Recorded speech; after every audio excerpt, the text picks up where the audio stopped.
Eh bien bonjour à toutes et à tous et voici la première vidéo après Noël. J'espère que vous avez passé de très bonnes fêtes. Donc aujourd'hui encore du WOT, toujours du WOT. Augmentation du rythme de vidéo, je pense que vous le voyez. Alors, on va parler vite fait fête de Noël. J'espère que vous avez passé de magnifiques fêtes de Noël. J'espère que toute votre famille va bien. Je vous souhaite amour, bonheur. Et richesse aussi, hein, parce que la richesse c'est bien d'être riche, mais surtout l'amour. L'amour aussi c'est important. Voilà, donc je vous souhaite tout ça, je vais arrêter de bouger sur ma chaise. Voilà, alors je vous souhaite tout ça, et on va lancer un petit replay de Tortue au canon, hein. C'est une personne sur laquelle j'ai fait le tout premier replay de ma chaîne, lorsque je vous expliquais un peu ce que je vais faire, ce que j'allais faire sur la chaîne. Du coup, E75 rang 9, j'ai vu qu'il avait fait une défaite, qu'il avait eu sa deuxième marque d'excellence sur son E75, donc c'est pas rien, c'est une bonne game. Il a fait un bon quota de dégâts, vous allez le voir. Hop, on va passer en caméra interne. Alors Tortue, très bon joueur, 21 AP, 12 APCR, 3, ok c'est bon. Il est pas top tier, il y a 3 chars au-dessus, bon, il va aller du côté des lourds. On est sur aérodrome. Donc on va voir ce qui va se passer. On va voir que c'est plutôt léger du côté droit au niveau de la colline. T55A, T54 mode 1. T100 LT, T49. Non, en vrai, pour l'instant, ça se positionne bien. Parlons du calendrier de l'avant avec les nouveaux chars. Enfin, le nouveau char, le Mauerbreaker. Il y en a deux derrière là-bas, deux Mauerbreaker. Je trouve ce char... achetez un Love, hein, si vous voulez un bon char en lourd allemand, achetez un Love. Achetez pas un Mauerbreaker. C'est... Voilà quoi. C'est triste à dire, mais je le trouve pas si efficace que ça, on va dire. Après, ça dépend de votre style de gameplay, quoi. Bref, voyons voir. Du coup, il va prendre la position qu'avec 4 Mauerbreaker et Motion qui vont le rejoindre plus tard. Non, il n'y a pas de Motion, c'est en haut. Eh, quel idiot. Petite pause. Ce qu'il est en train de faire, je déconseille. Ce qu'il est en train de faire là, bon, ok. Le 75 de face, c'est blindé. Le haut de caisse, le bas de caisse, là il est bien anglais, ça va. Mais avec d'autres chars, je vous déconseille. Parce que si là-haut, il y avait le WZ, là il y a de la chance, il est en bas. S'il était en haut, ou alors s'il y avait eu le Foch ou le T95, là c'est d'insta-peine, hein. Ça part sur le premier galet, ici c'est... Il n'y a pas de blindage hein, à l'intérieur des... Enfin, il y a le blindage. Bon, à la limite, le petit bout de métal qui est ici, la chenille, le galet, enfin voilà quoi, c'est genre 30 mm de blindage, même pas. Même si c'est des grosses chenilles, 30 ou 50. Et après derrière vous avez une plaque de 100 mm, là c'est de l'insta-peine. En face il n'y a pas grand chose. Niveau lourd. Joli tir sur le CDC. Magnifique alpha en tout cas, 532. Après le fait qu'il ait pris cette position, c'est une bonne chose aussi parce qu'il y a de l'artillerie. Il y a une balle chat. Et autant vous dire que ces derniers temps, je tombe souvent contre des bachats. Et c'est vraiment l'enfer de jouer contre ces artilleries parce que bon bah les 3 obus quoi. Bon, ça tape que du 500, que du 300, allez 400 grand max. Mais quand ça vous tombe 3 fois d'affilée sur la tronche avec le stun, c'est très désagréable. Très bonne lecture de map de sa part, hein, comme la dernière fois, comme sur le premier replay. Il se retourne, il donne un coup de main sur le Foch. Comme je vous ai dit à droite, c'était très léger, ils se sont fait déborder. Après peut-être que ça va tenir. Il connaît la position, et que le T95 il connaissait pas la position, donc c'est un peu couillu de mettre un tir comme ça. Bon après je pense pas que le T95 soit focus à cet endroit vu qu'on n'a pas encore spot de char ici. De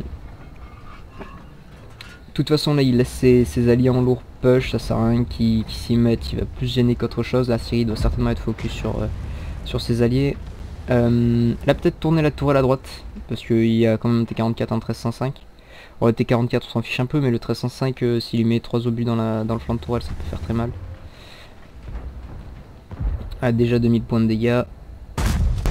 Ça monte vite, 2500, 2600 pardon, ça monte très vite. Bon pour l'instant il a pas fait ricocher grand chose, hein. C'est vraiment du sniping. Bon, à part un petit tir tout à l'heure. Après c'est toujours la position ici hein, sur le promontoire qui est efficace. Le haut de flanc, voyons voir. Ça passe comme dans du beurre. Franchement les alphas du 75 je pensais pas que c'était si haut que ça. Faudrait que je me renseigne. Non, parce que tu fais foncièrement des meilleurs alphas avec, avec ton F75 que moi avec mon IS-7, tu vois. Ok, très bien. Mawbreaker. Vous allez voir que le blindage du Mawbreaker, c'est pas ouf. 6 mal dessus. 3500, bon bah pour l'instant j'ai pas grand chose à expliquer. Si. Bah si en fait. Tous les lourds sont en train de se faire ouvrir. Enfin le KV4. Ah non en fait ça va. Il y a que les Mawbreakers qui ont perdu allez 700 HP à tout casser. Ouais c'est ça. Bon, bah, après il y a le M449 légende qui fait le taf, le T95 aussi. Alors voyons voir. Ah, ça fait bounce, ça fait bounce. Bon après tortue qui vise le weak spot du Mawbreaker. Si vous ne les connaissez pas les weak spots du Mawbreaker, il y a la petite mitrailleuse qui l'a visé juste là et puis son tourello, hein, ce sont deux weak spots à 170 mm de blindage, donc bon bah même avec des lights ça pourra passer, même des lights 38 ça passera quoi. Dommage de se dire ça quoi quand même. T95 AMX 1305 qui est derrière, c'est pas une bonne nouvelle du tout ça. Ah le tourello hein, 461. Très belle alpha. T95 qui arrive dans le dos du Mawbreaker. Bon bah au prochain tir le Mawbreaker sort.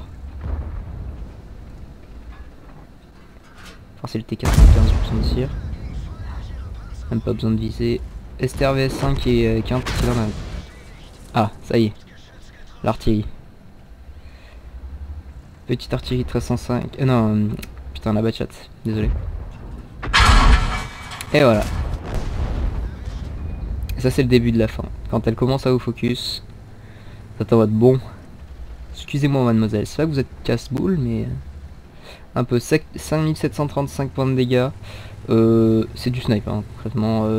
Il a montré que les Allemands avaient un bon canon. Voilà ça c'est sûr.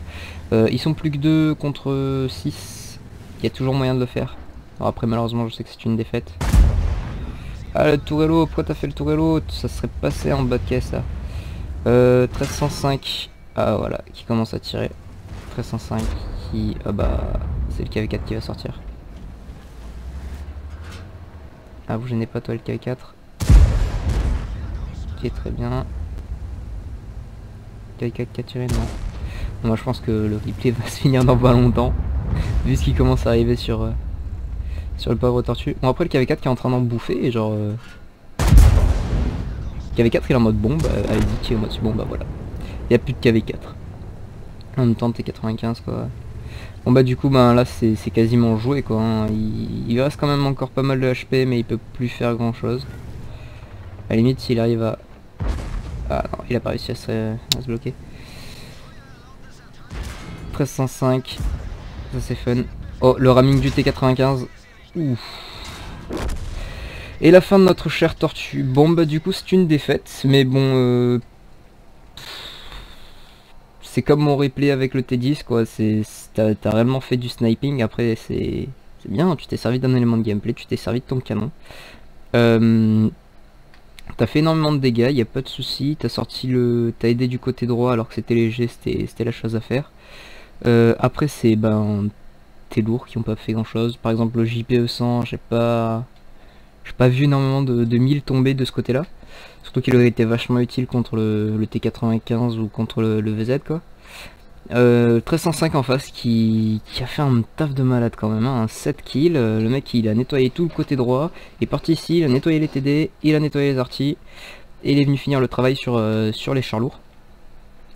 Vraiment en somme très très bon replay, surtout au niveau des dégâts. 7193 points de dégâts. Je vais vous montrer le récapitulatif de bataille qui est juste là. Voilà donc la deuxième marque d'excellence sur son petit E75 avec la master, gros calibre bien sûr. Il était top dégâts apparemment. 1500 points de dégâts infligés à plus de 1500 mètres, donc bon. C'était pas autant du sniping que mon T10 avec les 4900 points de dégâts à plus de 300 mètres, mais voilà. Par contre, ce chiffre là il est beaucoup trop petit là. Un char lourd en 9, 720 points de dégâts bloqués, tortue, c'est pas bien ça. Non je rigole, en effet il a très bien utilisé son canon. Ah bah oui, du coup il était top top dégâts. Ouais, il y avait que le 1305 qui avait fait 5000 points de dégâts, mais bon là 7000 points de dégâts. Il a très bien joué, enfin il a très bien utilisé son canon. Bon bah plus grand chose à dire, à part que je vous souhaite encore une fois de très bonnes fêtes, surtout pour la fête de fin d'année. Qu'il y aura peut-être d'autres jeux qui vont arriver. À chaque fois je vous dis ça, il y a d'autres jeux, Ce serait bien que je vous fasse du Reign of Kings, ce serait bien que je vous fasse du Arc Aberration, il y a plein de trucs à faire, mais mise à jour quoi. Quand on lance un jeu qui a écrit 16 gigaoctets de mise à jour, pas très motivé. Voilà, bon bah c'est la fin de mon replay, ben je vous souhaite de bonnes fêtes encore une fois. Putain, je me répète tellement de fois. Soyez indulgents s'il vous plaît. Et bien amusez-vous bien et bonne journée.